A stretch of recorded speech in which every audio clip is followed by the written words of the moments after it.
जय हिंद। आज हम पढ़ने वाले हैं समाजशास्त्र। और समाजशास्त्र कैसे पढ़ेंगे? हम लोग पहले पढ़ेंगे थ्योरी, फिर पढ़ेंगे ऑनलाइनर क्वेश्चन, कौन कौन से एग्जाम में क्वेश्चन पूछे गए वो सारे क्वेश्चन, और फिर लास्ट में हम लोग एमसीक्यू क्वेश्चन करेंगे चैप्टर वाइज।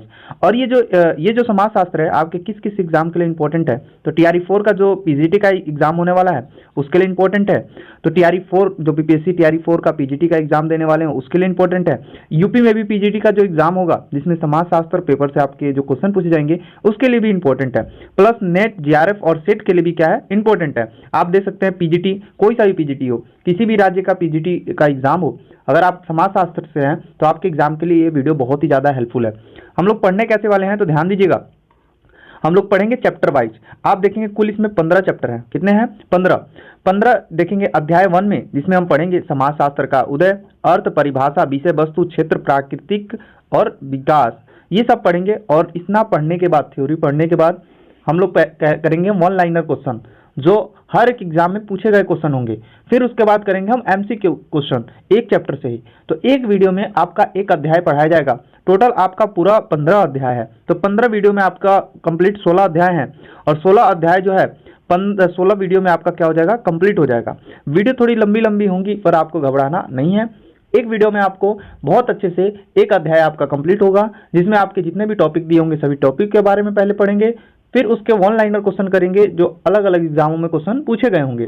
उसके आगे ये भी लिखा होगा कि किस एग्जाम के में कौन सा क्वेश्चन पूछा गया है। जैसे कि आपको यकीन ना हो तो मैं दिखा सकता हूँ कि आप देख सकते हैं यूपी पीजीटी, ठीक है, एचआरएससी असिस्टेंट प्रोफेसर, राजस्थान लेक्चरार, ये आप देख सकते हैं अलग अलग विभागों में ये सारे क्वेश्चन पूछे गए हैं जो आपके एग्जाम के लिए बहुत ही ज़्यादा हेल्पफुल होने वाले हैं। पहले ये थ्योरी हम लोग पढ़ेंगे, फिर हम ऑनलाइनर क्वेश्चन, फिर लास्ट में हम लोग करेंगे एमसीक्यू क्वेश्चन। तो चलिए फटाफट स्टार्ट करते हैं क्लास को। जो लोग चैनल पे पहली बार आए हैं चैनल को सब्सक्राइब कर लेंगे क्योंकि समाजशास्त्र का कंटेंट पूरे यूट्यूब पे जल्दी कहीं नहीं मिलता है। तो हम पढ़ने वाले हैं अध्याय नंबर 1। क्या पढ़ेंगे? अध्याय नंबर 1 जिसमें हम पढ़ेंगे समाजशास्त्र का उदय, अर्थ, परिभाषा, विषय वस्तु, क्षेत्र, प्राकृतिक और विकास। यानी समाजशास्त्र का विकास कैसे हुआ, समाजशास्त्र की प्राकृतिक कैसी है, समाजशास्त्र का उदय कैसे हुआ, समाजशास्त्र का अर्थ क्या होता है, समाजशास्त्र की परिभाषा क्या होती है, किसने कौन सी परिभाषा दी है, विषय वस्तु क्या है समाजशास्त्र का, ये सभी चीजें पढ़ने वाले हैं। तो सबसे पहले पढ़ेंगे समाजशास्त्र का उद्भव। क्या पढ़ेंगे? समाजशास्त्र का उद्भव पढ़ेंगे। ध्यान से समझिएगा। समाजशास्त्र को इंग्लिश में सोशियोलॉजी कहते हैं, आपको सबको पता ही होगा। समाजशास्त्र के उद्भव के मूल रूप में देखें तो 18वीं सदी के यूरोप की, 18वीं सदी की बात कर रहे हैं। 18वीं सदी में यूरोप में क्या हुआ कि सामाजिक, आर्थिक, राजनीतिक और बौद्धिक पृष्ठभूमि की महत्वपूर्ण भूमिका है। इसमें कह रहा है, ध्यान से समझते चलेंगे, वीडियो थोड़ा लंबा होगा, फिर से कह रहा हूँ, और चीज़ों को अच्छे समझते चलना है।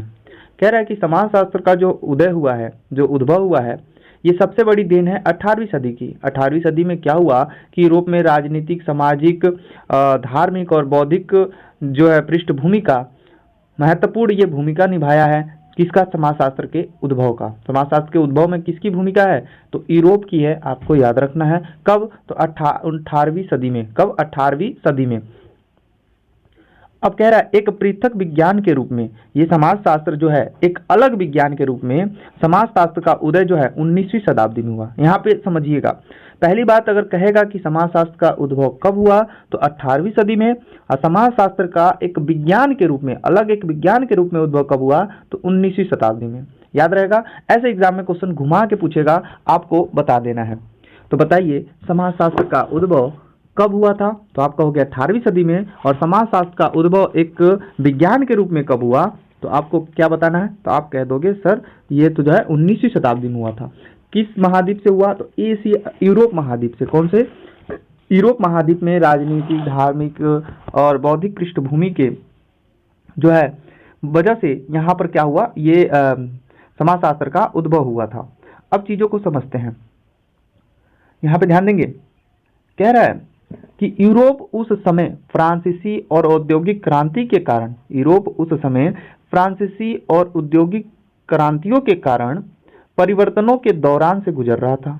परंतु फ्रांसीसी क्रांति तथा औद्योगिक क्रांति से पूर्व यूरोप में 14वीं और 19वीं शताब्दी के बीच हुए वाणिज्य क्रांति और वैज्ञानिक क्रांति का काल जो पूर्ण जागरण कहा जाता है, ने समाजशास्त्र के उद्भव हेतु एक उर्वरक पृष्ठभूमि तैयार किया। क्वेश्चन आपसे कैसे पूछेगा, ध्यान से सुनिएगा। यूरोप में पूर्ण जागरण की शुरुआत कब हुई? तो 14वीं से लेकर 19वीं सदी के बीच। वाणिज्य क्रांति की शुरुआत 14वीं से लेकर 19वीं सदी के बीच। वैज्ञानिक क्रांति का शुरुआत 14वीं से लेकर 19वीं सदी के बीच। और इन्हीं क्रांतियों की वजह से समाजशास्त्र का क्या हुआ था? उद्भव हुआ था। समझ में गया? अब यहाँ पर चीजें ध्यान से समझेंगे। अब कह रहा है एक पृथक विज्ञान के रूप में, एक अलग विज्ञान के रूप में समाजशास्त्र की चर्चा सर्वप्रथम फ्रांसीसी विचारक अगस्त काम्टे ने अपनी कृति जो है पॉजिटिव फिलोसफी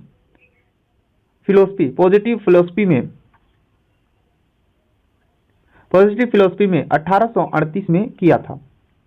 अब यहाँ पे ये कह रहा है कि एक अलग विज्ञान के रूप में समाजशास्त्र की चर्चा सबसे पहले फ्रांस के एक विचारक थे जिनका नाम था अगस्त काम्टे, जिसने अपनी पुस्तक में, जिनकी पुस्तक का नाम था पॉजिटिव फिलॉसफी की जो इन्होंने रचना की थी 1838 में किया था। और इसी में इन्होंने समाजशास्त्र को एक अलग विज्ञान के रूप में पहचान दी थी, अलग विज्ञान के रूप में मान्यता दी थी। तो एग्जाम में क्वेश्चन कैसे पूछेगा, तो ध्यान से सुनिएगा। कहेगा पॉजिटिव फिलॉसफी पुस्तक किसकी है? तो अगस्त काम्टे की है। अगस्त काम्टे कहाँ के विचारक थे? तो फ्रांस के विचारक थे। पॉजिटिव फिलॉसफी पुस्तक जो है अगस्त काम्टे की, कब इन्होंने लिखा था? तो 1838 में लिखा था। समाजशास्त्र को विज्ञान के रूप में सबसे पहले किसने बताया? तो अगस्त काम्टे ने बताया। समझ में आ रहा है? तो ऐसे हम लोग बहुत अच्छे से पढ़ने वाले हैं, चीज़ों को अच्छे से पकड़ के चलेंगे, क्योंकि आप लोग पहली बार समाजशास्त्र पढ़ रहे होंगे तो चीज़ें दिक्कत होती हैं कई बार पढ़ने में। अब देखिए, आरंभ में काम्टे ने एक विज्ञान का नाम जो है, इस विज्ञान यानी कि समाजशास्त्र जो विज्ञान है, जिसको विज्ञान बोला इन्होंने, समाजशास्त्र का नाम जो है रखा था सोशल फिजिक्स। क्या रखा था? सोशल फिजिक्स रखा था। अगस्त काम्टे ने समाजशास्त्र का नाम जो है सोशल फिजिक्स रखा था, क्योंकि रखना चाहते थे, सोशल फिजिक्स क्या नाम रखना चाहते थे, यानी कि उनके दिमाग में आया कि समाजशास्त्र का नाम क्या होना चाहिए? Social physics. अभी समाजशास्त्र नाम नहीं पड़ा है। इन्होंने सोचा कि अगस्त काम्टे ने कि इस जो विज्ञान हमने जो बनाया है इसका नाम हम सोशल फिजिक्स रखेंगे। किंतु बेल्जियम के एक विद्वान थे जिनका नाम था कवेटलेट इस शब्द का प्रयोग अपने एक लेख में वर्ष 1835 में ही किया था। परिणाम स्वरूप काम्ट ने यह विचार त्याग दिया और इस नए विज्ञान का नाम सोशियोलॉजी रखा। क्या रखा? सोशियोलॉजी रखा। अब सुनिए फिर से, देखिए, एक नए विज्ञान के रूप में समाजशास्त्र की चर्चा सबसे पहले किसने की? तो अगस्त काम्टे ने की। इनकी पुस्तक का नाम क्या था? तो इनके पुस्तक का नाम था पॉजिटिव फिलॉसफी, और 1838 में पुस्तक को इन्होंने लिखा था। और इसमें ये इन्होंने सबसे पहले समाजशास्त्र की चर्चा की एक विज्ञान के रूप में। अभी इन्होंने बताया नहीं समाजशास्त्र है, इन्होंने एक विज्ञान के रूप में बताया। और ये फ्रांस के रहने वाले थे, फ्रांस के विचारक थे। और अगस्त काम्टे जो है, अगस्त काम्टे ने इस विज्ञान का नाम जो है सोशल फिजिक्स रखना चाहा, बट ये सोशल फिजिक्स जो नाम है, ये नाम एक व्यक्ति था बेल्जियम का एक विद्वान था, इसने इस शब्द का प्रयोग अपने लेख में कर दिया था, जिसका नाम था कवेटलेट ने 1835 में ही इसका नाम अपने लेख में कर दिया, जिसकी वजह से अगस्त काम्टे ने इस विज्ञान का नाम जो है सोशियोलॉजी रखा। सोशियोलॉजी रखा। क्या रखा? सोशियोलॉजी नाम इसका रखा। तो आपको मालूम चल गया समाजशास्त्र का नाम कैसे पड़ा, बहुत अच्छे से नाम पता चल गया होगा। अच्छा बताइए, अब एग्जाम में क्वेश्चन कैसे पूछेगा? कहेगा कि अगस्त काम्टे ने सोशियोलॉजी का यानी समाजशास्त्र का सबसे पहले नाम क्या सोचा था? तो आपको बता देना है सोशल फिजिक्स। और सोशल फिजिक्स नाम सबसे पहले किसने दे दिया था? तो बेल्जियम के एक विद्वान थे, इन्होंने 1835 में अपनी एक पुस्तक में इसका चर्चा किया था। आगे समझते हैं चीज़ों को, आप उम्मीद करते हैं आपको समझ में आ गया होगा। लास्ट में बिल्कुल शॉर्ट में एक रिवीजन करेंगे हम लोग फटाफट, ठीक है? उस घबराना नहीं है। अब क्या हुआ, इन्होंने सोशियोलॉजी तो रख दिया, सोशियोलॉजी तो नाम रख दिया, बट एक व्यक्ति थे जॉन स्टुअर्ट मिल। क्या नाम था? John Stuart Mill. George Stuart Mill ने जो है सोशियोलॉजी के स्थान पे इथोलॉजी शब्द का प्रयोग करने का सुझाव दिया। कहा कि अगस्त काम्टे से किसने? जॉन स्टुअर्ट मिल ने कहा कि देखिए ये सोशोलॉजी नहीं होना चाहिए, सोशोलॉजी की जगह इथोलॉजी होना चाहिए। क्या होना चाहिए? सोशोलॉजी की जगह क्या है? इथोलॉजी होना चाहिए। अब एग्जाम में क्वेश्चन कैसे पूछेगा? किसने सोशोलॉजी का नाम एथोलॉजी रखने का राय दिया या सुझाव दिया? तो जॉन स्टुअर्ट मिल ने। क्लियर है यहाँ तक? अब क्या हुआ, 1838 में जो समाजशास्त्र का नाम पड़ा, नाम देने के कारण अगस्त काम्टे को समाजशास्त्र का पिता कहा जाता है। तो अब देखिए आपको बहुत अच्छे समझ में आ गया होगा कि समाजशास्त्र का पिता किसे कहा जाता है, या सोशियोलॉजी के फादर ऑफ सोशियोलॉजी किसे कहा जाता है? तो अगस्त काम्टे को कहा जाता है। समझ में आ गया? अगस्त काम्टे को कहा जाता है समाजशास्त्र का पिता। तो अभी तक हमने क्या पढ़ा है, एक शॉर्ट वेज में हम लोग रिवीजन करेंगे, फिर अगले टॉपिक में पहुंचेंगे समाजशास्त्र के अर्थ पे। तो देखिए हमने सबसे पहले बताया कि 18वीं सदी में यूरोप में सामाजिक, आर्थिक, राजनीतिक परिवर्तन की वजह से समाजशास्त्र का क्या हुआ? उद्भव हुआ था। उसके बाद हमने बताया कि एक पृथक विज्ञान के रूप में समाजशास्त्र जो है 19वीं सदी में जो है सामने आया था। फिर उसके बाद मैंने बताया कि एक व्यक्ति थे अगस्त काम्टे, जो फ्रांस के रहने वाले थे, और इन्होंने एक पुस्तक लिखी थी जिसका नाम था पॉजिटिव फिलॉसफी। पॉजिटिव फिलॉसफी 1838 में इन्होंने लिखा, और उसमें जो है इस विज्ञान का चर्चा किया, बताया इसके बारे में, और कहा कि इसका नाम जो है होना चाहिए सोशल फिजिक्स होना चाहिए। बट सोशल फिजिक्स नाम जो है 1835 में कवेट लेट नाम का एक व्यक्ति था, जिसने अपने लेख में इस शब्द का सबसे पहले प्रयोग कर दिया था, जिसकी वजह से अगस्त काम्टे को सोशल फिजिक्स की जगह पे सोशियोलॉजी नाम रखा इस विज्ञान का। उसके बाद सोशियोलॉजी नाम तो रखा, पर एक व्यक्ति था जिनका नाम था जॉन स्टुअर्ट मिल। इन्होंने कहा कि सोशियोलॉजी ना होकर इसका नाम एंथोलॉजी होना चाहिए। क्या होना चाहिए? एंथोलॉजी होना चाहिए। और 1838 में समाजशास्त्र नाम रखने की वजह से अगस्त काम्टे को जो है समाजशास्त्र का पिता या फादर ऑफ सोशियोलॉजी कहते हैं। समझ में आया? ये चीजें बहुत अच्छे से समझ में आ गया होगा, उम्मीद करता हूं। अब चलते हैं हम लोग समाजशास्त्र का अर्थ समझते हैं। क्या होता है समाजशास्त्र? हमने देखा कि समाजशास्त्र का नाम कैसे पड़ा, समाजशास्त्र के पिता कौन है, यानी फादर ऑफ समाजशास्त्र के पिता कौन है, ये सब चीजें हमने समझ लिया। अब यहां पर समझेंगे हम लोग समाजशास्त्र का अर्थ। समाजशास्त्र इंग्लिश के सोशियोलॉजी शब्द का हिंदी रूपांतरण है। समाजशास्त्र जो है अंग्रेजी के सोशियोलॉजी शब्द का हिंदी रूपांतरण है। ये दो शब्दों के मेल से बना है। एक तो है जिसका नाम है सोशियस, और दूसरा का नाम है लोगस। सोशियस जो शब्द है वो लैटिन भाषा का शब्द है, लोगस जो शब्द है वो ग्रीक भाषा का शब्द है। क्वेश्चन पूछेगा समाजशास्त्र किन दो शब्दों से मिलकर बना है? तो आपको बता देना है सोशियस और लोगोस। लोगोस जो है ग्रीक भाषा का शब्द है, और वहीं सोशियस जो है लैटिन भाषा का शब्द है। अब चलते हैं इन दोनों का अर्थ क्या होता है। सोशियस का मतलब होता है समाज, और लोगस का मतलब होता है शास्त्र, यानी समाज शास्त्र, यानी कि समाज का अध्ययन ही जो है सोशियोलॉजी कहलाता है। चलिए आगे अभी समझते हैं बहुत अच्छे से। अब यहाँ पर ध्यान देंगे, अब यहाँ पे लिखा है सोशियस का अर्थ होता है जो कि एक लैटिन भाषा है समाज, और लोगस का अर्थ होता है शास्त्र, जो कि एक कौन सी भाषा है? तो आपको बता दोगे ग्रीक भाषा है।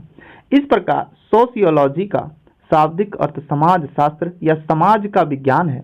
मिल का कहना है, स्टुअर्ट मिल जो है, उनका कहना क्या है? वो कहते हैं कि सोशियोलॉजी दो विभिन्न भाषाओं की एक अवैध संतान है। या आप देख सकते हैं एक ग्रीक भाषा है और एक कौन सी है? लैटिन भाषा है। तो ये दोनों भाषा है, जिसकी वजह से ये कहते हैं, मिल कहते हैं कि ये सोशियोलॉजी जो है दो विभिन्न माने अलग अलग भाषा की एक वैध संतान है। अब एग्जाम में क्वेश्चन कैसे पूछेगा? कहेगा दो सोशियोलॉजी जो है दो विभिन्न भाषाओं की एक संतान, एक अवैध संतान है। ये कथन किसने कहा है? तो आपको बता देना है मिल ने कहा है। किसने कहा है? मिल ने कहा है। बहुत अच्छे से समझ में आ गया होगा आपको समाजशास्त्र का अर्थ। अब हम पढ़ेंगे समाज शास्त्र की महत्वपूर्ण भूमिका क्या क्या है, परिभाषाएं क्या क्या है, कौन कौन क्या कहता है समाजशास्त्र को, इसके बारे में समझते हैं। कौन वैज्ञानिक या कौन अर्थशास्त्री कह रहे हैं, कौन जो है व्यक्ति है वो समाजशास्त्र को क्या कहता है। एक व्यक्ति है वार्ड, क्या नाम है? वार्ड नाम है, और ये कहते हैं कि समाजशास्त्र समाज का विज्ञान है। क्वेश्चन पूछेगा समाजशास्त्र समाज का विज्ञान है, किसने कहा है? तो वार्ड ने कहा है। वहीं हम बात करें ग्रिंडगस की बात करें तो समाज शास्त्र समाज का वैज्ञानिक अध्ययन है। देखिए, एक व्यक्ति कह रहा है कि समाज शास्त्र जो है समाज का विज्ञान है, और दूसरा व्यक्ति कह रहा है समाज शास्त्र समाज का वैज्ञानिक अध्ययन है। ग्रिंडगस जो व्यक्ति है वो कहता है कि समाज शास्त्र समाज का वैज्ञानिक अध्ययन है। वहीं हम बात करें तो एक व्यक्ति और है जिसको कहता है समाज शास्त्र वह विज्ञान है जो समाज का अध्ययन करता है, इसका नाम है ओडम। तो आपको तीन व्यक्तियों के नाम देख सकते हैं, वार्ड हो गया, ग्रिंडगस हो गया और ओडम हो गया। ये तीनों व्यक्ति एक ही तरह की बातें कह रहे हैं, बस घुमा फिरा के। एक तो कह रहा है, वार्ड कह रहा है कि समाज शास्त्र समाज का विज्ञान है, दूसरा व्यक्ति कह रहा है समाज शास्त्र समाज का वैज्ञानिक अध्ययन है, और तीसरा व्यक्ति कह रहा है समाज शास्त्र वह विज्ञान है जो समाज का अध्ययन करता है। और चौथे व्यक्ति की बात करें, मैकाइवर और पेज, दो लोग हैं, ये दोनों लोग एक ही साथ कोई भी परिभाषा देते हैं। समझते हैं मैकाइवर और पेज क्या कहते हैं? तो मैकाइवर और पेज कहते हैं कि समाज शास्त्र सामाजिक संबंधों के विषय में, समाज शास्त्र जो है सामाजिक संबंधों के विषय में, सामाजिक संबंध कैसे बनते हैं के विषय में, संबंधों के इस जाल को हम समाज कहते हैं। लो भैया, अब ये समाज की परिभाषा, समाज शास्त्र की परिभाषा कैसे दे रहे हैं? कह रहे हैं कि समाज शास्त्र जो है वो सामाजिक संबंधों का एक विषय है, और इस विषय में संबंध का जो जाल है, इस विषय के संबंधों का जो जाल है वही समाज है।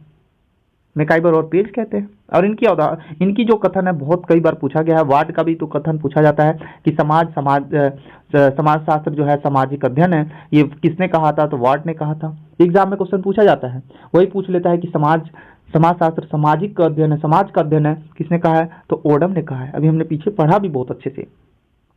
अब हम बात करें मैक्स वेबर, एक बहुत ही जो व्यक्ति है, प्रभावशाली व्यक्ति, इनके बारे में जानते हैं। ये कहते हैं कि समाज शास्त्र प्रधानतः सामाजिक संबंधों तथा कृत्यों का अध्ययन है, मैक्स वेबर कहते हैं। वहीं कहते हैं सामाजिक संबंध ही समाज शास्त्र की विषय वस्तु का एकमात्र वास्तविक आधार है।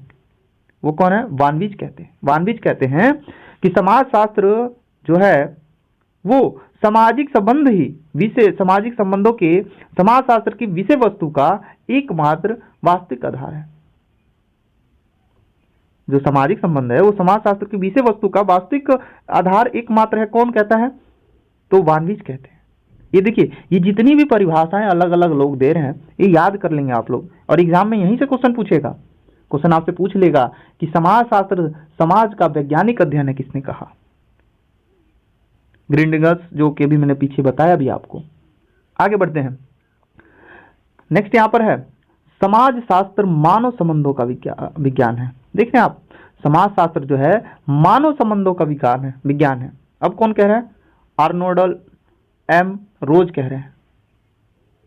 आर्नोल्ड एम रोज जो कह रहे हैं वो कह रहे हैं समाज शास्त्र जो है भैया ये कुछ भी नहीं है, ये मानव संबंधों का विज्ञान है।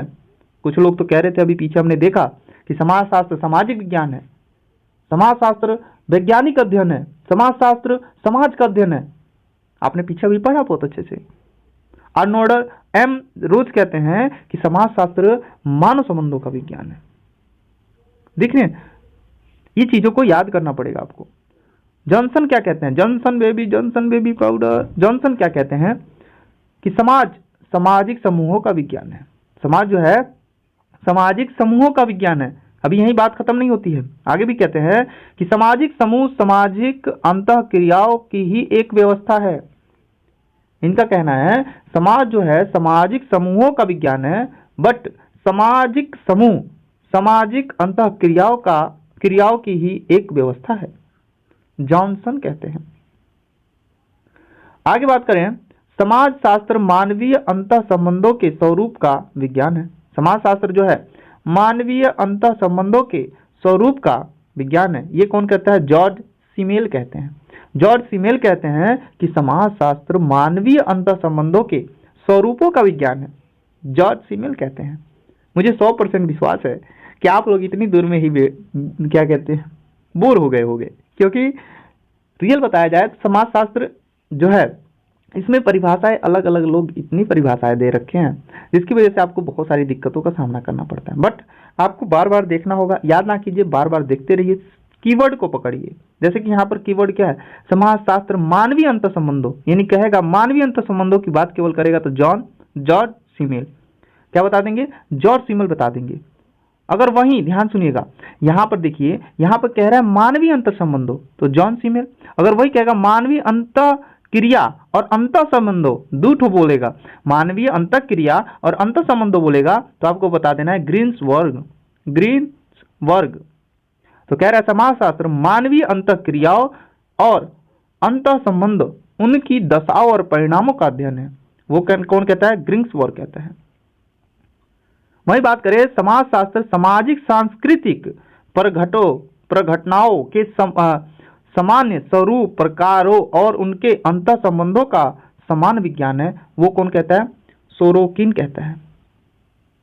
सोरोकिन क्या कहता है कि सामाजिक सांस्कृतिक प्रघटनाओं के समान स्वरूप के बारे में अंतर संबंधों का ही समान विज्ञान है ये समाजशास्त्र। याद रखेंगे। तो यहाँ पे आप देख सकते हैं मानवीय जो है केवल कहेगा मानवीय अंतर संबंध तो जॉन सीमेन, और कहेगा मानवीय अंतर क्रिया और अंतर संबंध तो ग्रीनबर्ग। अगर कहेगा सामाजिक सांस्कृतिक प्रघटना तो आपको बता देना है सेरोकिन। आगे ध्यान देते हैं। और लास्ट ये आपकी परिभाषा है और गिलिन का है, गिलिन का है परिभाषा। ये देखते हैं इनकी परिभाषा क्या है। व्यापक अर्थ में देखा जाए तो समाज शास्त्र जो है व्यक्तियों के एक दूसरे के संपर्क में आने के फलस्वरूप उत्पन्न होने वाली अंतःक्रिया का अध्ययन है। देखिए कितनी अच्छी बात कह रहे हैं। गिलिन नाम तो अच्छा है, गिली यानी गिलिन कहते हैं कि अगर सही रूप में देखा जाए ना तो समाजशास्त्र जो है व्यक्तियों के एक दूसरे के संपर्क में आने के फलस्वरूप उत्पन्न होने वाली अंतःक्रिया का अध्ययन है। यानी एक व्यक्ति है दूसरा व्यक्ति है, उन दोनों के बीच में जो क्रियाएं हो रही हैं, जो संबंध है, वही उसी का अध्ययन तो ही समाजशास्त्र है। कौन कहते हैं, गिलिन कहते हैं। समझ में आया, चीजें बहुत अच्छे से समझ में आ गया होगा। एक बार फटाफट रिवीजन करते हैं इसमें समाजशास्त्र की परिभाषाओं का। तो समाज का विज्ञान कौन कहता है, तो समाजशास्त्र नहीं बोलेंगे हम, ध्यान सुनिएगा इसको। चलिए ऊपर से मैं लगाता हूं। अब कीवर्ड पकड़ते हैं हम लोग। क्या पकड़ेंगे, कीवर्ड पकड़ेंगे। इसको याद करना है क्योंकि एग्जाम में तो यही आएगा भैया, यही एग्जाम में आएगा। कीवर्ड पकड़ते हैं। देखिए आप सभी को मालूम है कि हम लोग क्या पढ़ रहे हैं, समाजशास्त्र पढ़ रहे हैं। तो क्या समाजशास्त्र हर जगह शब्द बोलना जरूरी है? सबसे पहले देखेंगे समाज का विज्ञान, कहेगा समाज का विज्ञान, जहां दिख गया समाज का विज्ञान मार दो वर्ड। अगर वही बात करें समाज का वैज्ञानिक बोल देगा, वैज्ञानिक अध्ययन तो ग्रीनर। अगर बोल दे, यहाँ पर ध्यान दीजिएगा, समाजशास्त्र वह विज्ञान है जो समाज का अध्ययन करता है। अगर कहे समाज का अध्ययन, देखिए अलग अलग है तीनों वर्ड, पहला सामाजिक, समाज का विज्ञान, समाज का वैज्ञानिक और समाज का अध्ययन, तो कौन कहेगा, ऑर्डम कहेगा। अब यहाँ पर क्या होगा, तो यहाँ पे सामाजिक संबंधों के विषय और जाल की जहां बात करेगा तो आपको मैकाइबर और पेज की बात कर देना है। मैकाइबर और पेज, जहां सामाजिक संबंधों और जाल की बात करेगा तो मैकाइबर और पेज बोलना है। क्लियर है। अगर कहीं ध्यान सुनिएगा, अगर कहीं आपकी बात करें सामाजिक प्रधानता और सामाजिक संबंध बोल देगा तो मैक्स वेबर बोल देना है। अगर कहीं विषय वस्तु की बात करें तो वानवीज बोलना है, वानवीज। अगर कहीं मानवीय संबंधों का विज्ञान बोले तो ओर्नाल्ड एम रोज बोलना है, मानव संबंधों का विज्ञान। अगर बोल दे कहीं, ध्यान सुनिएगा, अब यहां पर ध्यान देंगे, अगर कहीं बोल दिया सामाजिक समूहों का विज्ञान और अंतःक्रिया के बीच व्यवस्था तो जॉनसन। अगर बोलेगा मानवीय अंतः संबंध तो जॉन सीमेन, और मानवीय अंतःक्रिया और संबंध बोलेगा तो ग्रीनबर्ग। कौन बोलेंगे, ग्रीनबर्ग थे। अगर कहीं आपकी बात करें सामाजिक संरचना पर घटनाओं की बात करें तो सोरेसेन बोल देना है। और व्यापक अर्थ में समाजशास्त्र व्यक्तियों के उत्पन्न होने वाले, ये गिलिन और गिलिन की परिभाषा है, ये तो सबको याद हो जाना चाहिए। नेक्स्ट हमारा है समाजशास्त्र की विषय वस्तु। जानते हैं समाजशास्त्र की विषय वस्तु क्या है, सब्जेक्ट मैटर ऑफ सोशोलॉजिकल, समझते हैं और इसके बारे में हम लोग जानते हैं बहुत अच्छे से। उम्मीद करते हैं आपको पीछे चीजें बहुत अच्छे से समझ में आ गई होंगी। अब देखेंगे विषय वस्तु के संबंध में, अगर हम समाज की बात करें, विषय वस्तु की बात कर रहे हैं, ध्यान समझिएगा। विषय वस्तु का संबंध उस निश्चित सीमा से है जिसके अंदर रहकर समाज वैज्ञानिक अध्ययन करता है। एक सीमा के बारे में हम चर्चा करने वाले हैं। विषय वस्तु का मतलब यह है कि एक एरिया की बात करेंगे जिसके अंदर समाजशास्त्र जो है समाज रहकर वैज्ञानिक अध्ययन करेगा, उसके बारे में समझते हैं। समाजशास्त्र की विषय वस्तु की विभिन्न समाजशास्त्रियों द्वारा अलग अलग भागों में बांटा गया है, स्पष्ट करने का प्रयास किया गया है।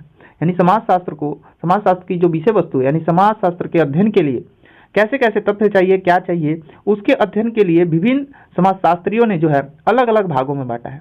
देखिए, हमने सबसे पहले देखा समाजशास्त्र क्या है, उसके बाद समझा हमने समाजशास्त्र का अर्थ क्या है, उसके बाद हमने समझा समाजशास्त्र की परिभाषा क्या है, उसके बाद हमने समझा कि अब समझ रहे हैं विषय वस्तु कैसे हम समाजशास्त्र को समझ सकते हैं। और अलग अलग समाजशास्त्रियों ने इसको कई अलग अलग भागों में बांटा है। जैसे यहाँ पर देखेंगे, समाजशास्त्र के अध्ययन में सम्मिलित किए जाने वाले सभी विषयों में जो है ग्रीन्सबर्ग ने निम्नलिखित 4 भागों में बांटा है। लीजिए, समाजशास्त्र के विषय वस्तु को जो है ग्रीन्सबर्ग ने कितने भागों में बांटा है? तो 4 भागों में बांटा है। अब इन चारों भागों के बारे में जान लेते हैं। एक तो होता है समाजशास्त्र, स्वरूप शास्त्र, समाजशास्त्र का स्वरूप शास्त्र, समाजशास्त्र का प्रक्रियाएं, समाजशास्त्र का व्यवधिक या समाजशास्त्र का नियंत्रण, ये सभी भाषाएं हैं, इसके बारे में हम लोग समझते हैं। देखिए, सामाजिक स्वरूप शास्त्र यह जो है समाज के बाह्य स्वरूप से संबंधित है, यानी समाज के बाहर चीजों से संबंधित है।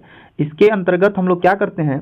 जनसंख्या के गुण, आकार, सामाजिक ढांचों का निर्माण करने वाली सामाजिक समूह और संस्थाओं का अध्ययन आदि सम्मिलित है। यानी कि इसमें जो हमने देखा, ग्रीनबर्ग ने जो है समाजशास्त्र के विषय वस्तु को 4 भागों में बांटा है। और सबसे पहला भाग हम लोग पढ़ रहे हैं सामाजिक स्वरूप।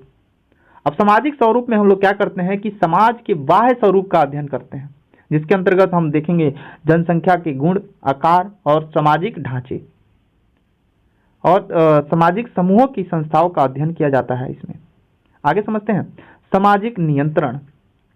चलिए, सामाजिक नियंत्रण क्या है इसके बारे में समझते हैं। सोशल कंट्रोल, इसके अंतर्गत जो है सामाजिक जीवन की व्यवस्था और नियंत्रण बनाए रखने हेतु विषय का अध्ययन किया जाता है। अब इसमें क्या होता है कि हमें अब क्या अध्ययन करना है कि समाज को कैसे नियंत्रण किया जाए, कैसे उसकी व्यवस्था की जाए, ये सारा अध्ययन हम लोग करते हैं सामाजिक नियंत्रण में। हमने तभी ऊपर देखा, बाह्य चीजों को देख रहे हैं, बाहर स्वरूपों को पहचान रहे हैं। अब यहाँ पर हमने देखना है कि सामाजिक नियंत्रण जो करना है, व्यवस्था जो करना है, वो कहाँ करेंगे? सामाजिक जीवन को जो है व्यवस्थित और नियंत्रण कर बनाए रखने का अध्ययन जो है वही सामाजिक नियंत्रण कहलाता है, जिसमें हम लोग देखेंगे प्रथा का जो है व्यवस्था करेंगे और नियंत्रण करेंगे, परंपरा का करेंगे, जन रीति का करेंगे, कानून का, धर्म का और नैतिकता और फैशन का आदि का करेंगे। इसका सबका नियंत्रण करेंगे, व्यवस्था करेंगे, और वही अध्ययन जो है सामाजिक नियंत्रण कहलाता है। अब हम बात करेंगे सामाजिक प्रक्रियाएं, प्रोसेस क्या है। तो इसके अंतर्गत जो है उन सभी संबंधों का अध्ययन करते हैं जो कि प्रक्रिया के स्वरूप विभिन्न व्यक्ति और समूहों के बीच में पाया जाता है, जैसे सहयोग, संघर्ष, प्रभुत्व और अनुकरण और प्रतिस्पर्धा। इन सब के बारे में अगर हम समझ लेंगे तो हम सामाजिक प्रक्रिया का अध्ययन करेंगे। ये 4 शब्दों को, ये चारों चीजों का जो कि हमने देखा, स्वरूप शास्त्र, सामाजिक स्वरूप शास्त्र देखा, सामाजिक नियंत्रण देखा, अब तीसरा हम देख रहे हैं सामाजिक प्रक्रिया। ये 3 चीजों का, चारों चीजों का जो है किसने किया है? तो ग्रीनबर्ग ने किया है। 4 जो है समाजशास्त्र को 4 विषय वस्तु में बांटा है ग्रीनबर्ग ने। आगे हम समझते हैं, लास्ट है सामाजिक वैधिकी। सामाजिक वैधिकी के बारे में समझते हैं। यह वह शाखा है जिसके अंतर्गत समस्याओं तथा समाज की विघटित दशाओं का अध्ययन करते हैं। यानी कि इसके अंतर्गत जो है सामाजिक जो सामाजिक व्यवधिक के बारे में जो हम चर्चा कर रहे हैं, इसमें क्या करते हैं? तो समाज की समस्याओं का, समाज की दशाओं के बारे में अध्ययन करते हैं। जैसे अपराध हो गया, बाल अपराध हो गया, आत्महत्या हो गया, बेकारी हो गया, भ्रष्टाचार, संस्कृति का विखंडन, इस प्रकार के अनेकों दूसरी समस्याओं के बारे में हम लोग जो अध्ययन करते हैं वो सामाजिक वैधिक में अध्ययन करते हैं। तो आपने देखा कि ग्रीनबर्ग की जो 4 अवधारणा, जो चार प्रकार है, कौन कौन सा है? तो देखिए, क्वेश्चन कैसे पूछेगा कि ग्रीनबर्ग के जनसंख्या गुण का अध्ययन कहाँ किया जाता है? तो सामाजिक स्वरूपों में। अगर कहेगा कानून, धर्म, नैतिकता का अध्ययन कहाँ करेंगे? तो सामाजिक नियंत्रण में करेंगे। अगर हम बोले संघर्ष, सहयोग में कहाँ करेंगे? तो सामाजिक प्रक्रिया में। और सामाजिक वैधिक का मतलब है मारकाट, ये सब, बेकारी, भ्रष्टाचार, आत्महत्या, अपराध, ये सब अध्ययन करेंगे हम लोग इसमें। तो ये तो आपको ग्रीनबर्ग के 4 अवधारणाओं के बारे में हम लोग 4 जो है विषय वस्तुओं के, समाज शास्त्र के विषय वस्तुओं के बारे में जान लिए। यानी समाज शास्त्र को पढ़ना है ग्रीनबर्ग के द्वारा तो 4 आपको बताए गए हैं विषय वस्तु, तो उससे पढ़ सकते हैं। अब बात करें हैं दुर्खिम एक व्यक्ति हैं। दुर्खिम जो समाजशास्त्री हैं, ये क्या कहते हैं कि समाजशास्त्र के विषय वस्तु को निम्नलिखित 3 प्रमुख भागों में विभाजित किया है। लो भाई, दुर्खिम 3 भागों में, ग्रीनबर्ग ने 4 भागों में। ग्रीनबर्ग ने 4 भागों में, तो 4 भागों का नाम एक बार फटाफट बोलेंगे हमारे साथ। सामाजिक स्वरूप, सामाजिक प्रक्रिया, सामाजिक नियंत्रण, सामाजिक व्यवधिक। तो ये 4 प्रकार किसके हैं? ग्रीनबर्ग के हैं। अब ये दुर्खिम कह रहे हैं भैया समाजशास्त्र के विषय वस्तु का जो अगर अध्ययन करना है तो 3 प्रमुख भागों में इन्होंने बांट दिया है और इससे आप लोग क्या कर सकते हैं? अध्ययन कर सकते हैं। सबसे पहले ये भी कहते हैं सामाजिक स्वरूप होना चाहिए, यानी इसके अंतर्गत जीवन की भौगोलिक पर्यावरण का प्रभाव और सामाजिक संगठन से उनका संबंध, जनसंख्या का घनत्व, विभिन्न स्थानों और जनसंख्या का विवरण आदि अध्ययन किया जाता है। ये भी वही चीज कह रहे हैं, सेम चीज कह रहे हैं, बट यहाँ पर इनकी 2 जो अवधारणा है, 2 जो है वो अलग है। एक है सामाजिक शारीरिक शास्त्र।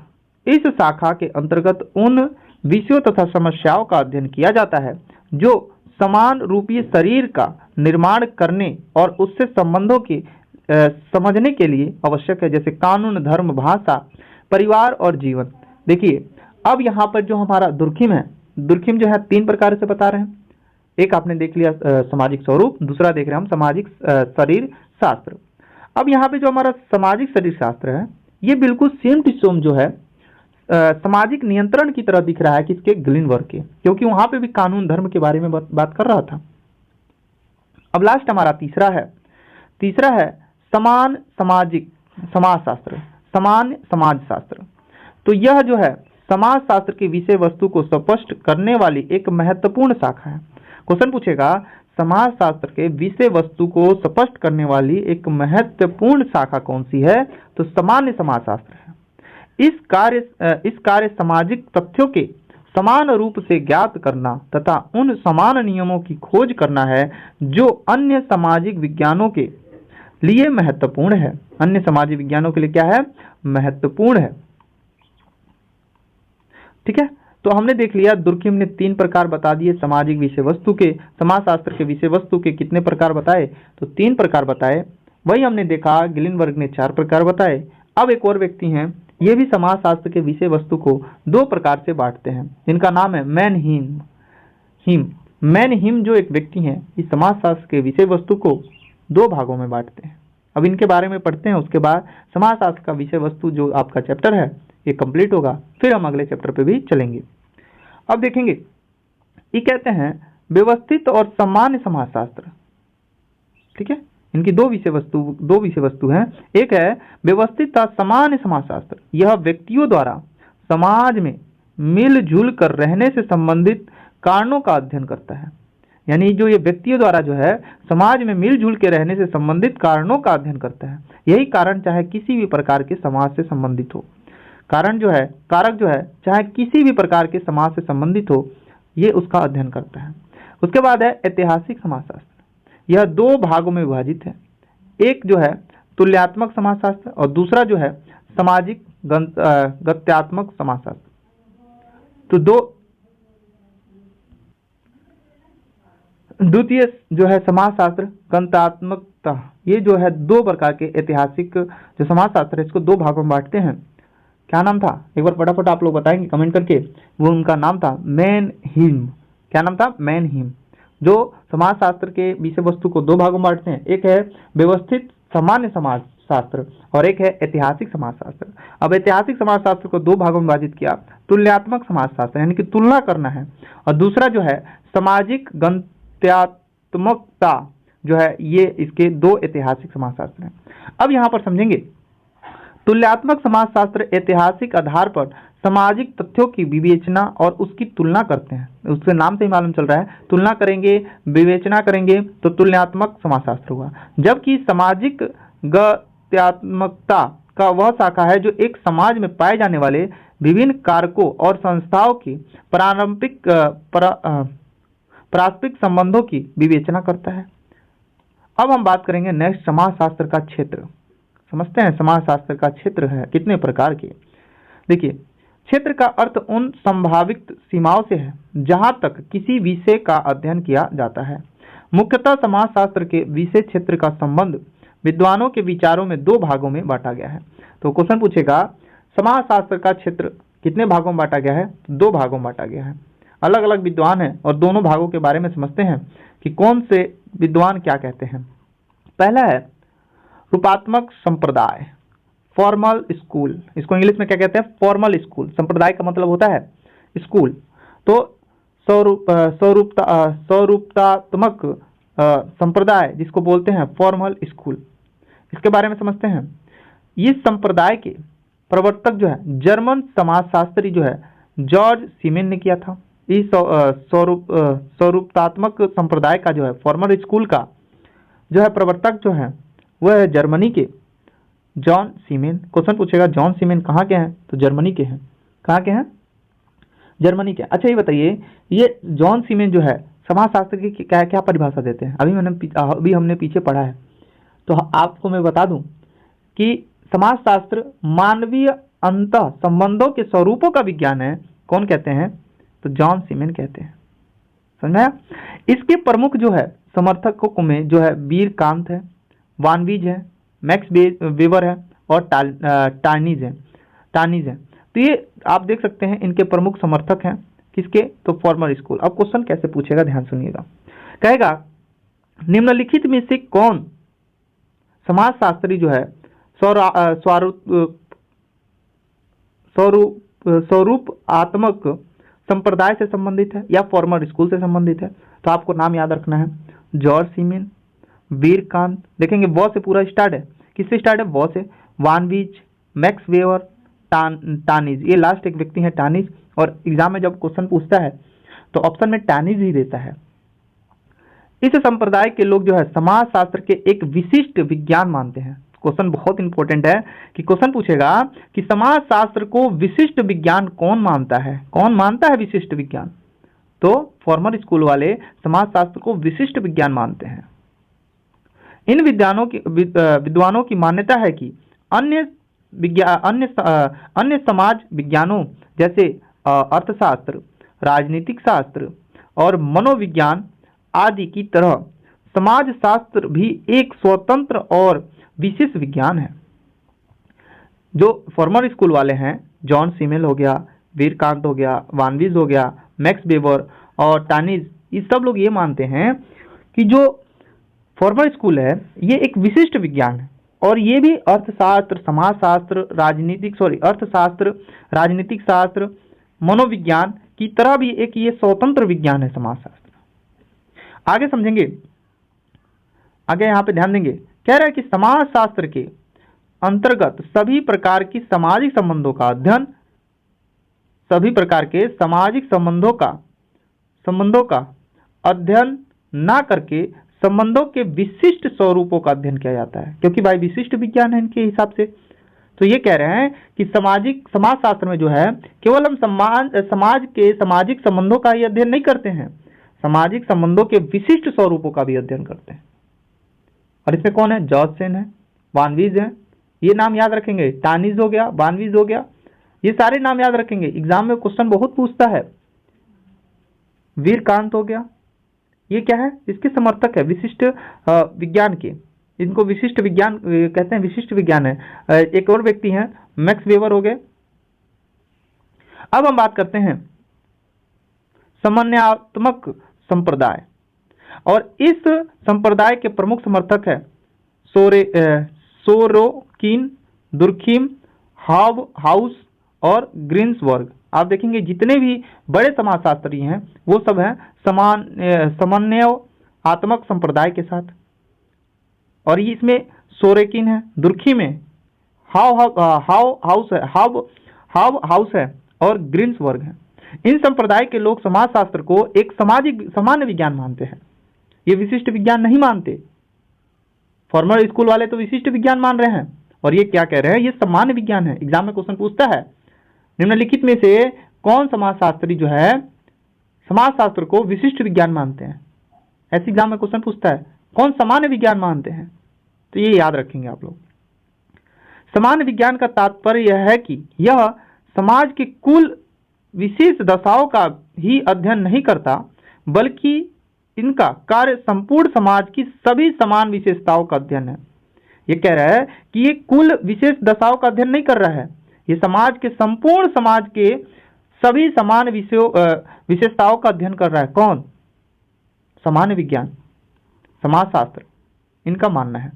अब देखेंगे हम समाजशास्त्र के अध्ययन क्षेत्र की प्रमुख सीमाएं क्या क्या हैं, किसके अंदर में रह के हम लोग समाजशास्त्र का अध्ययन कर सकते हैं।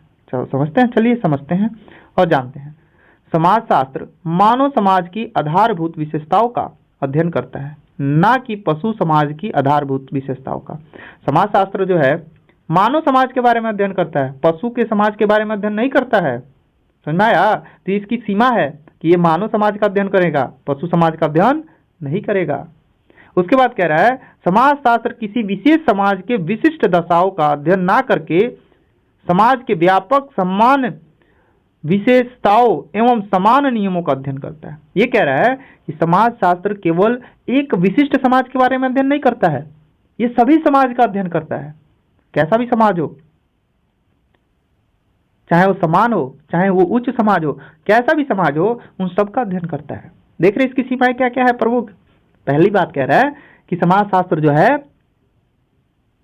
वो मानव समाज का अध्ययन करता है, और दूसरी बात कह रहा है कि समाजशास्त्र जो है एक विशिष्ट समाज का अध्ययन नहीं करता, ये सभी समाजों का अध्ययन करता है। चीजें समझ में आ रही होंगी बहुत अच्छे से आपको।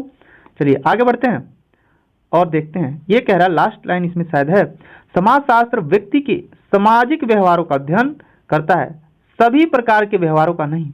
अब देखो भाई, उसका व्यवहार कैसा है, वो मुड़ी आदमी है, मार देता है, ये करता है, वो घर में कैसे सोता है, नहाता कैसे है, ये सभी का अध्ययन करते हो क्या? नहीं का अध्ययन करते ना।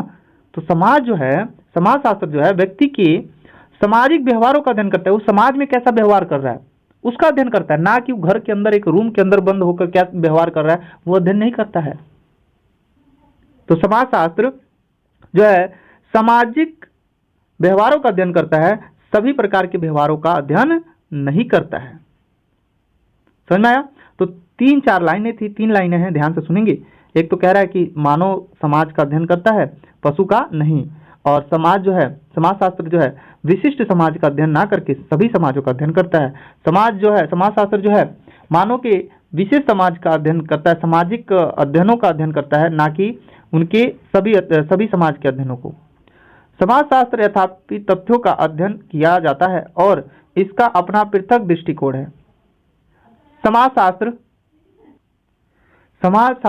क्या है, क्या है का अध्ययन करता है। समाजशास्त्र क्या है इसका अध्ययन करता है, ना कि क्या होना चाहिए इसका अध्ययन नहीं करता है। समाजशास्त्र क्या है, ये क्या है भाई, इसका अध्ययन करता है, ना कि क्या होना चाहिए इसका अध्ययन नहीं करता है। ये तो क्वेश्चन पूछेगा समाजशास्त्र किसका अध्ययन करता है, तो समाज क्या है इसका अध्ययन करता है, ना कि क्या होना चाहिए समाजशास्त्र इसका अध्ययन नहीं करता। समाजशास्त्र का अपना एक पृथक दृष्टिकोण है, अपना एक अलग दृष्टिकोण है समाजशास्त्र का, और इनका कल्पना, दर्शन और आदर्श में कोई संबंध नहीं होता। समाजशास्त्र का अपना एक अलग दृष्टिकोण है, एक अलग उसकी सोच है, इसका कल्पना और दर्शन और आदर्श से कोई संबंध नहीं है। समझा है ना समाजशास्त्र के बारे में यहाँ तक। और समाजशास्त्र की प्राकृतिक के बारे में समझते हैं, नेचर के बारे में समझते हैं। चलो भैया देखते हैं। समाजशास्त्र की प्राकृतिक के संबंध में 2 पक्ष पाए गए हैं। प्रथम पक्ष यह है वे जो समाजशास्त्र को विज्ञान मानते हैं, और द्वितीय पक्ष वह है जो समाजशास्त्र को विज्ञान मानने से इनकार करते हैं। लो भैया, समाजशास्त्र के 2 प्राकृतिक हैं, 2 रूप हैं। एक वो जो समाजशास्त्र को विज्ञान मानते हैं, और एक वो जो समाजशास्त्र को जो है विज्ञान मानने से इनकार करते हैं। अब हम समझते हैं समाजशास्त्र को विज्ञान मानने वालों के विचारों का मत क्या है, कैसे ये समाजशास्त्र को विज्ञान मान रहे हैं, उनकी मत क्या है, क्या सोच है कि ये समाजशास्त्र को विज्ञान मान रहे हैं। तो चलिए सबसे पहला लाइन है, समाजशास्त्र ज्ञान का आधार वैज्ञानिक पद्धति है। समाजशास्त्र का जो ज्ञान करेंगे इसका आधार जो है वैज्ञानिक पद्धति है, इसीलिए हम इसको विज्ञान मान रहे हैं। चलिए ठीक है। दूसरा कह रहा है समाजशास्त्र में अवलोकन द्वारा तथ्यों का एकत्रित किया जाता है, यानी तथ्यों को इकट्ठा करते हैं समाजशास्त्र में कि भैया अगर किसी के बारे में जानना है तो उसके बारे में हर चीज इकट्ठा कर रहे हैं, तो ये भी एक विज्ञान है, क्योंकि भाई तथ्यों को इकट्ठा करना ही विज्ञान में आता है। उसके बाद समाजशास्त्र में तथ्यों का वर्गीकरण और विशेषण किया जाता है, यानी कि तथ्यों का वर्गीकरण भी कर रहा है और उसका देख रहा है कि क्या सही है क्या गलत है, तो ये भी एक तरह से क्या हो गया, विज्ञान हो गया। समाजशास्त्र में क्या है का उल्लेख किया जाता है, इसीलिए इसको विज्ञान की श्रेणी में रख रहे हैं सब। उसके बाद समाजशास्त्र कार्य कारण संबंधों से विवेचना किया जाता है, समाजशास्त्र के सिद्धांतों का स्थापना किया जाता है, समाजशास्त्र सिद्धांतों का पूर्व परीक्षण संभव है, यानी दोबारा उसका परीक्षण किया जा सकता है। समाजशास्त्र सिद्धांत के सार्वभौमिक हैं, समाजशास्त्र भविष्यवाणी करने का सक्षम है, इसीलिए हम इसको विज्ञान कह रहे हैं। तो आपको समझ में आ रहा है कि समाजशास्त्र को विज्ञान क्यों कहा जा रहा है, क्यों कुछ जो समाजशास्त्री हैं वो समाजशास्त्र को विज्ञान कह रहे हैं। आपको यहाँ पे चीजें देखकर आपको समझ में आ गई होंगी, क्योंकि समाजशास्त्र में क्या हो रहा है, सिद्धांतों की स्थापना हो रही है, समाजशास्त्र में सिद्धांत जो है दिए गए हैं उसका दोबारा परीक्षण हो रहा है, समाजशास्त्र की भविष्यवाणी की जा रही है, ये सब क्या है, एक प्रकार से विज्ञान ही तो है। आगे समझते हैं वो लोग जो समाजशास्त्र को विज्ञान नहीं मानते हैं, आपत्तिजनक बताते हैं, तो कौन है। पहला कह रहा है व्यक्तिकरण का अभाव है, समाजशास्त्र में व्यक्तिकरण का अभाव है, इसीलिए हम इसको विज्ञान नहीं मान रहे हैं। सामाजिक घटनाओं की जटिलता है, इसमें सामाजिक घटनाओं और घटनाएं बहुत होती हैं और बहुत जटिल है ये। सामाजिक घटनाओं का गतिशील प्राकृतिक है, सामाजिक घटनाओं का सार्वभौमिक का अभाव है, सामाजिक घटनाओं की मापन में कठिनाई है, कार्य कारण संबंधों का अभाव है, समाजशास्त्र का प्रयोगशाला नहीं है, इसलिए हम इसको विज्ञान नहीं कह रहे हैं। वही कह रहा है समाजशास्त्र भविष्यवाणी करने में असमर्थ है, लोग कह रहे हैं भविष्यवाणी कर रहा है, नहीं, पर समाजशास्त्र जो है भविष्यवाणी करने में कहीं जगह असमर्थ है, इसलिए हम इसको विज्ञान नहीं कह रहे हैं। तो समझ में आया दोनों लोगों की अवधारणा है, दोनों लोगों की सोच। उम्मीद करते हैं आपको चीजें बहुत अच्छे से समझ में आ गई होंगी। आगे एक व्यक्ति हैं जिनका नाम है, इनको थोड़ा सा हम लोग जान लेते हैं। समाजशास्त्र के वास्तविक प्राकृतिक के बारे में जो है रॉबर्ट वीरस्टीन का मत क्या है। समाजशास्त्र एक सामाजिक विज्ञान है, ना कि प्राकृतिक विज्ञान। समाजशास्त्र में हम समाज के बारे में अध्ययन करते हैं, प्राकृतिक के बारे में अध्ययन नहीं करते हैं। तो रॉबर्ट वीरस्टीन का कहना है कि समाजशास्त्र एक सामाजिक विज्ञान है, ना कि प्राकृतिक विज्ञान।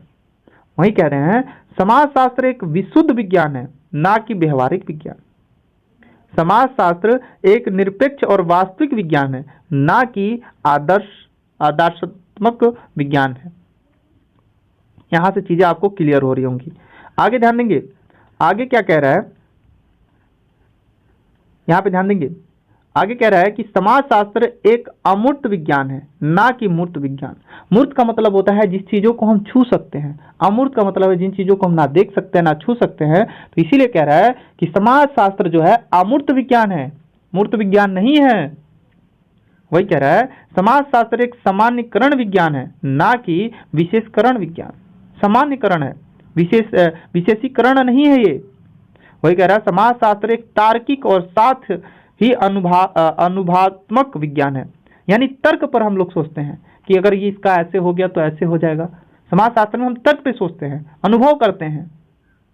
ये किसका सब कहना है, तो क्या नाम है, रॉबर्ट स्टीन, ऐसे कोई व्यक्ति हैं, इनका ये सब क्या है, अवधारणा है।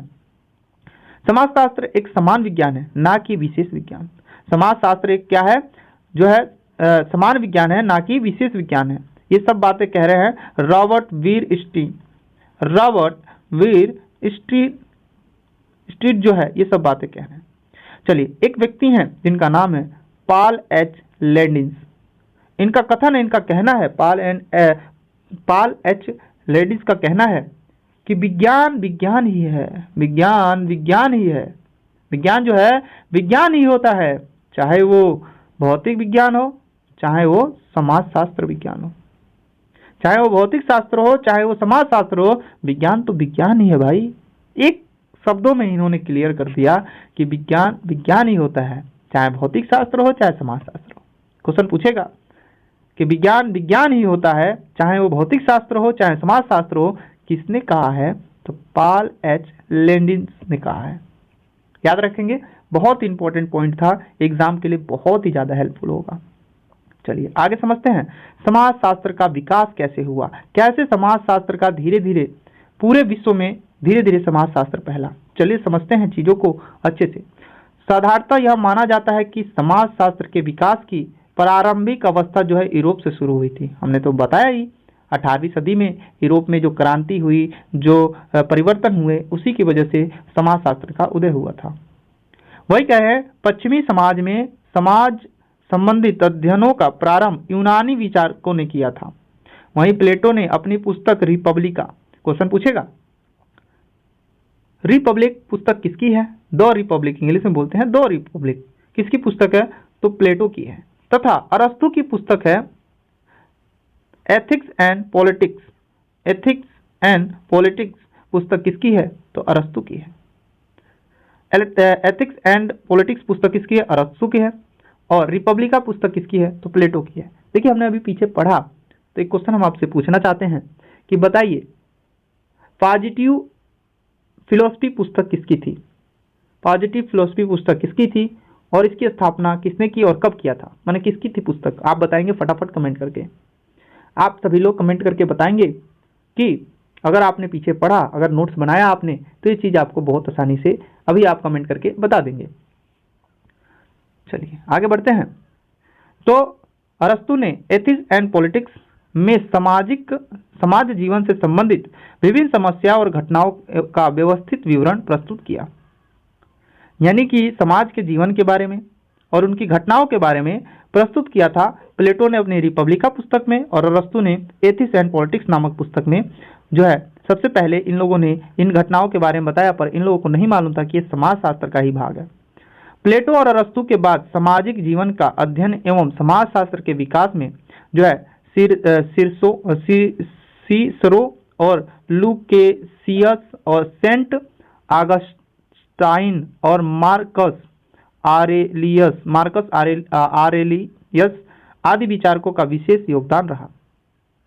भारतीय विचारकों में बोले तो मनु हो गए, कौटिल्य हो गए। कौटिल्य का अप्रतिमिक योगदान है। मनु ने अपनी पुस्तक मनुस्मृति में और भारतीय सामाजिक व्यवस्था का वर्णन किया है। वहीं कौटिल्य ने अर्थशास्त्र में राजनीतिक, सामाजिक, आर्थिक व्यवस्था का विवेचना किया है।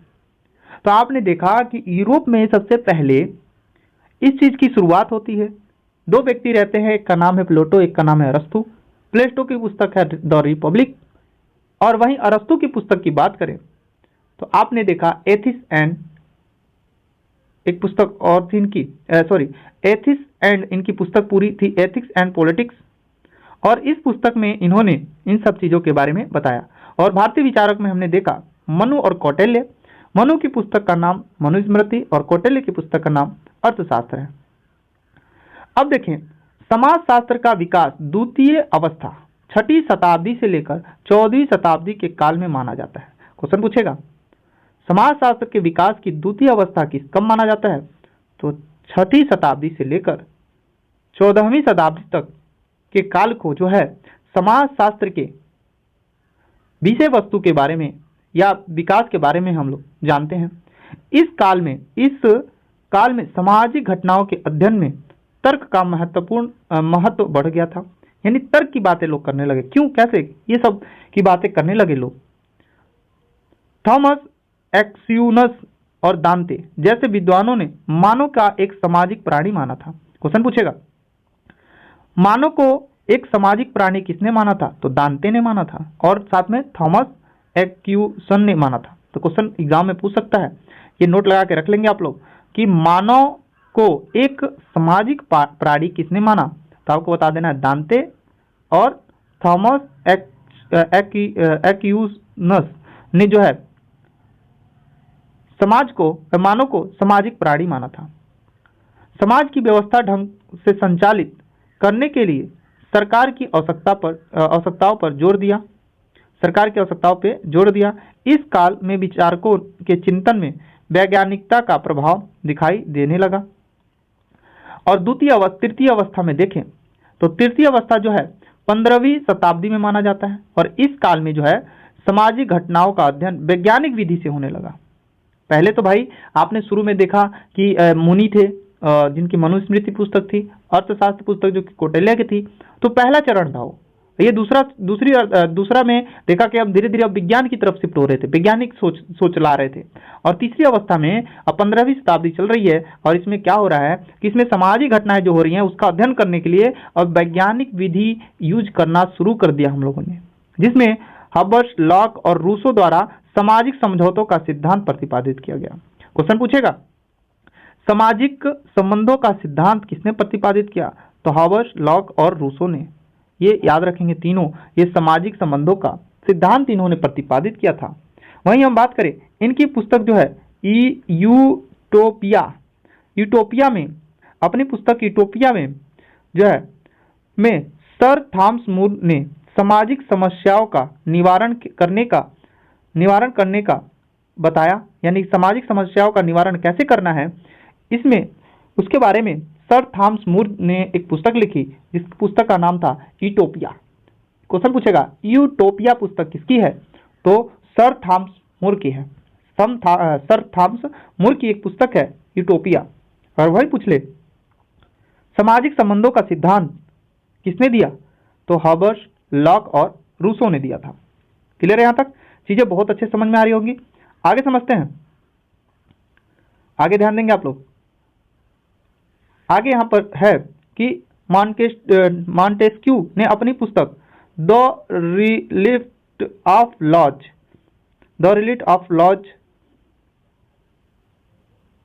लॉज में मानव समाज के भौगोलिक पर्यावरणों के प्रभाव को स्पष्ट करने का प्रयास किया।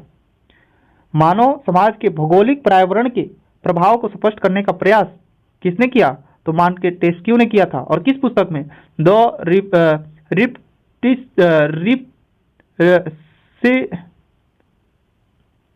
सिरिप्ट ऑफ द लॉ, तो इसमें इन्होंने किया था। और उसके बाद यूटोपिया पुस्तक किसकी है? तो थॉमस मूरे की है, सर थॉमस मूरे की है। तो ये याद रखेंगे आप लोग। इसमें सामाजिक समस्याओं के निवारण करने के लिए इन्होंने बात कही।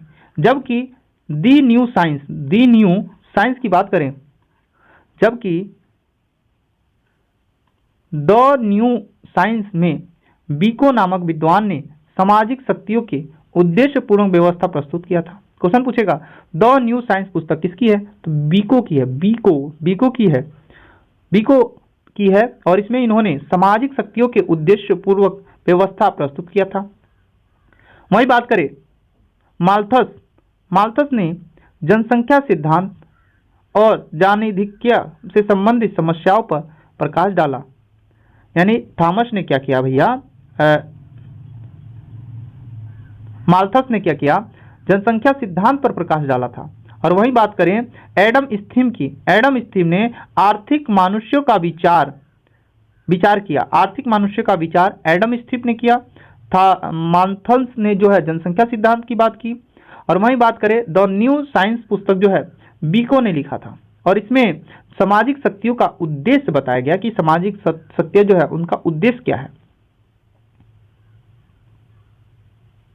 कंडोरसेट ने सामाजिक परिवर्तन का सिद्धांत जो है, कंडोरसेट ने सामाजिक परिवर्तन का सिद्धांत प्रतिपादित किया। जबकि जेम्स हेरिंगटन ने इतिहास की आर्थिक व्यवस्था से संबंधित सिद्धांत प्रस्तुत किए थे।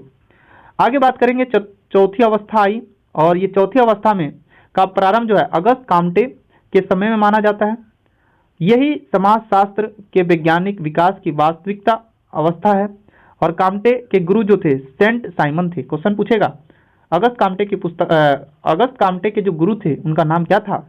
तो सेंट साइमन के विचारों को मूर्त रूप से देखकर प्रयास किया और समाज से संबंधित अध्ययनों का समाजशास्त्र नाम दिया था। ये तो चीजें हम लोग ऊपर पढ़ चुके थे। अब हम थोड़ा सा आगे जानेंगे कि समाजशास्त्र का अध्ययन कैसे प्रारंभ हुआ, कैसे समाजशास्त्र को पढ़ाना शुरू किया गया, इसके बारे में समझते हैं। तो 1876 में अमेरिका के एक विश्वविद्यालय एल विश्वविद्यालय में अमेरिका में स्थित है। 1876 में क्या हुआ? समाजशास्त्र के अध्ययन और अध्यापन का कार्य प्रारंभ हुआ था। समाजशास्त्र के अध्ययन और अध्यापन का काम सबसे पहले कहाँ प्रारंभ हुआ? तो अमेरिका के येल विश्वविद्यालय में 1876 में।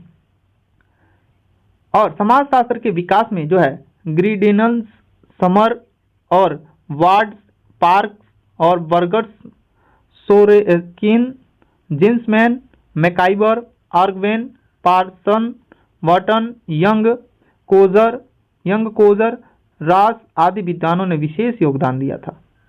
तो देखा आपने, सबसे पहले समाजशास्त्र को पढ़ाना या पढ़ना प्रारंभ किया गया 1876 में अमेरिका के येल विश्वविद्यालय में। वहीं हम बात करें फ्रांस में सर्वप्रथम 1889 में समाजशास्त्र का अध्ययन और अध्यापन का प्रारंभ हुआ। समाजशास्त्र के विकास में दुर्खिम हो गया, टॉड हो गया, लिपले हो गया आदि ने विद्वानों ने सराहनीय कार्य निभाया था फ्रांस में। कहाँ? फ्रांस में। वहीं इंग्लैंड में समाजशास्त्र का अध्ययन अध्यापन का कार्य 1907 में प्रारंभ हुआ और ब्रिटिश समाजशास्त्री जो थे हर्बर्ट स्पेयर ने समाजशास्त्र के विकास का सराहनीय योगदान रखा। तो ब्रिटिश समाजशास्त्री कौन थे? हर्बर्ट स्पेयर, जिनकी मदद से 1907 में इंग्लैंड में समाजशास्त्र का अध्ययन स्टार्ट किया गया था।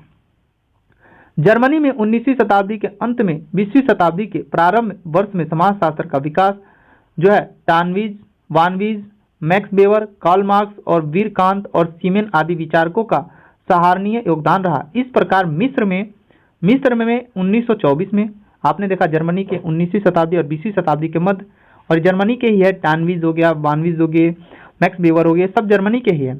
और 1924 में मिस्र में और स्वीडन में 1947 में समाजशास्त्र विभाग की स्थापना की गई थी। भारत में सर्वप्रथम 1914 में बम्बई विश्वविद्यालय में स्नातक स्तर पर समाजशास्त्र का अध्ययन करना प्रारंभ किया गया। स्नातक स्तर पे जो है समाजशास्त्र का अध्ययन 1914 में बम्बई विश्वविद्यालय में प्रारंभ किया गया था। और 1919 में क्या हुआ, ब्रिटिश समाजशास्त्री जिनका नाम था प्रोफेसर पेंटिंगेडिस की अध्यक्षता में समाजशास्त्र विभाग की स्थापना हुई। अभी आपसे क्वेश्चन पूछे, ध्यान सुनिएगा। क्वेश्चन अगर आपसे कोई पूछे कि बताइए भारत में समाजशास्त्र का अध्ययन कब प्रारंभ किया गया, तो 1914 में। कहाँ से? मुंबई विश्वविद्यालय से। जबकि इसके विभाग की स्थापना कब हुई, तो 1919 में, जो ब्रिटिश समाजशास्त्री जो है पेंटिंगेडिस के अध्यक्षता में समाजशास्त्र विभाग की स्थापना भारत में की गई 1919 में। कोलकाता विश्वविद्यालय में प्रोफेसर ब्रिजेंद्र नाथ सिल के प्रयासों से 1917 में अर्थशास्त्र विषय के साथ समाजशास्त्र का अध्ययन प्रारंभ किया गया था। अर्थशास्त्र के साथ ही समाजशास्त्र पढ़ाया जा रहा था 1917 में कोलकाता विश्वविद्यालय में। कोलकाता विश्वविद्यालय में अर्थशास्त्र के साथ ही समाजशास्त्र पढ़ाया जा रहा था 1917 में। और किसकी मदद द्वारा? तो प्रोफेसर ब्रिजेंद्र नाथ सिल के द्वारा। वहीं हम बात करें लखनऊ विश्वविद्यालय में अर्थशास्त्र विभाग के अंतर्गत वर्ष 1921 में समाजशास्त्र को मान्यता प्राप्त की गई। समाजशास्त्र की क्या की गई? मान्यता प्राप्त की गई। समाजशास्त्र विभाग का अध्यक्ष जो है डॉक्टर राधा काम मुखर्जी को बनाया गया था। राधा कमल मुखर्जी को जो है लखनऊ विश्वविद्यालय में अर्थशास्त्र विभाग के अंतर्गत जो है समाजशास्त्र को पढ़ाया गया, मान्यता दी गई थी। और समाजशास्त्र विभाग का अध्यक्ष जो बनाया गया था डॉक्टर राधा कमल मुखर्जी को बनाया गया था लखनऊ विश्वविद्यालय में। और 1921 में इसको जो है समाजशास्त्र को अर्थशास्त्र के साथ मिलाकर पढ़ाया जा रहा था। प्रोफेसर पेंटिंगेडिस के वर्ष 1924 में इन्हीं के जो शिष्य और देश विदेश में आने जाने माने समाजशास्त्री पेंटिंगेडिस के शिष्य थे, जिनका नाम था डॉक्टर G.S. धुरी को मुंबई विश्वविद्यालय में समाजशास्त्र विभाग अध्यक्ष नियुक्त किया गया। धुरी को भारत में समाजशास्त्र विषय का प्रेरित करने का श्रेय दिया जाता है। इस प्रकार इनके संस्थापक के रूप में भी धुरी को जो है भारत के समाजशास्त्र का पिता कहा जाता है। भारत के समाजशास्त्र के पिता किसे कहा जाता है? तो धुरी को कहा जाता है। और धुरी को भारत में समाजशास्त्र विषय का जो है श्रेय दिया जाता है और समाजशास्त्र के पिता की उपाधि से जो है नवाजा गया है। किनको? धुरी को। और धुरी के जो गुरु थे उनके नाम था प्रोफेसर पेंटिंगेडिस। और 1924 में जो है इन्हीं के शिष्य जो है इनको मुंबई विश्वविद्यालय का समाजशास्त्र विभाग का अध्यक्ष घोषित किया जाता है? धुरे को। और भारत में धुरे को ही समाजशास्त्र का पिता कहा जाता है। मैसूर विश्वविद्यालय की बात करें तो मैसूर विश्वविद्यालय में 1923 में स्नातक स्तर तथा आंध्र विश्वविद्यालय में एक विषय के रूप में मान्यता प्राप्त की गई, जबकि पूना विश्वविद्यालय में 1930 में समाजशास्त्र विभाग प्रारंभ हुआ, जिसका विभागीय अध्यक्ष जो है श्रीमती इरावती करव को बनाया गया था। तो श्रीमती इरावती करव को किस भारतीय विश्वविद्यालय में समाजशास्त्र विभाग का अध्यक्ष बनाया गया था? तो आपको बता देना है पूना विश्वविद्यालय 1930। आगे ध्यान देंगे 1952 में क्या हुआ? 1952 में इंडियन सोशियोलॉजिकल सोसाइटी की स्थापना डॉक्टर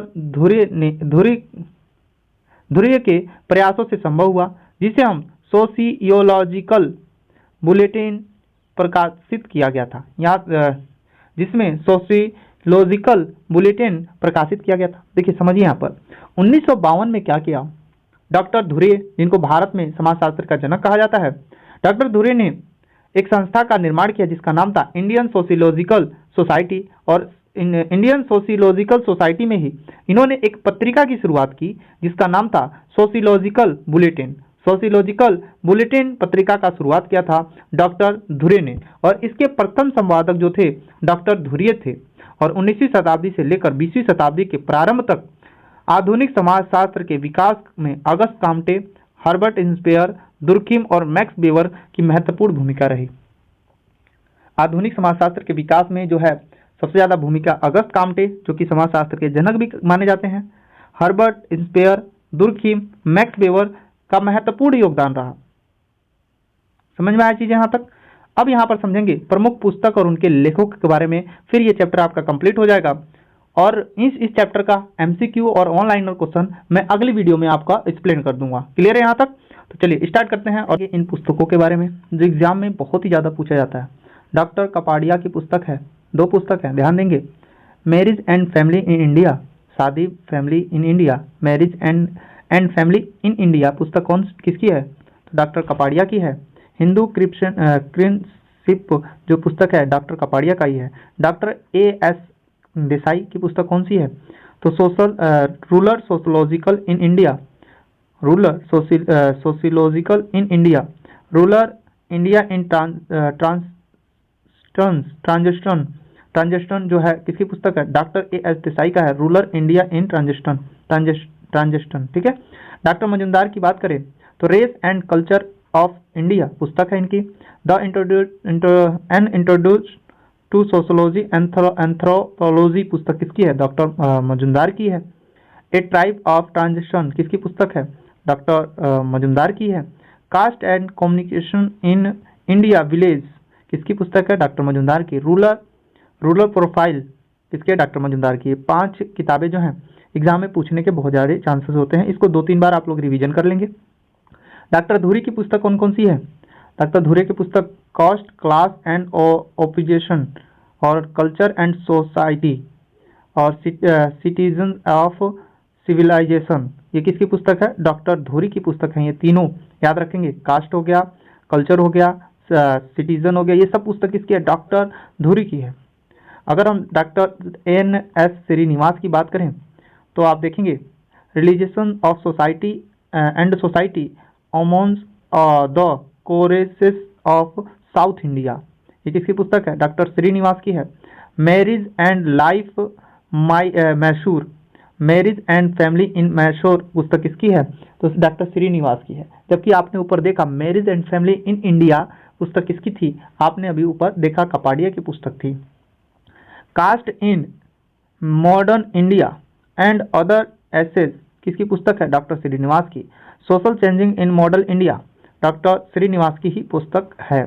डॉक्टर S.C. दुबे की पुस्तक की देखें तो an Indian village, Indian changes villages the कमारा जो पुस्तक है डॉक्टर S.C. देसाई की दुबे की है ये पुस्तक।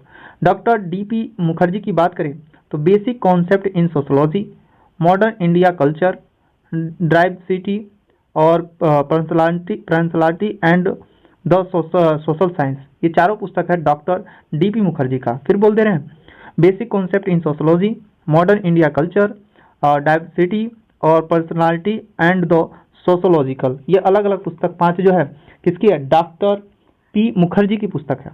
यहाँ तक आपको चीज़ें बहुत अच्छे समझ में आ गई होंगी। अब नेक्स्ट वीडियो में हम लोग देखेंगे इसके जो क्वेश्चन है, आप देख सकते हैं ये सारे क्वेश्चन जो इसी चैप्टर से संबंधित है, और ये सारे क्वेश्चन किसी ना किसी एग्जाम में यूपी PGT आप देख सकते हैं, नेट GRF, ये सभी एग्जामों में क्वेश्चन पूछा गया है, UC नेट GRF, ये सभी क्वेश्चनों में क्वेश्चन पूछा गया है, आप देख सकते हैं। और उसके बाद हम लोग विषय वस्तु करेंगे और इसमें MCQ क्वेश्चन है, इन MCQ क्वेश्चनों को भी हम नेक्स्ट वीडियो में करेंगे। तो ये क्लास आपको कैसी लगी एक बार कमेंट करके जरूर बताइएगा।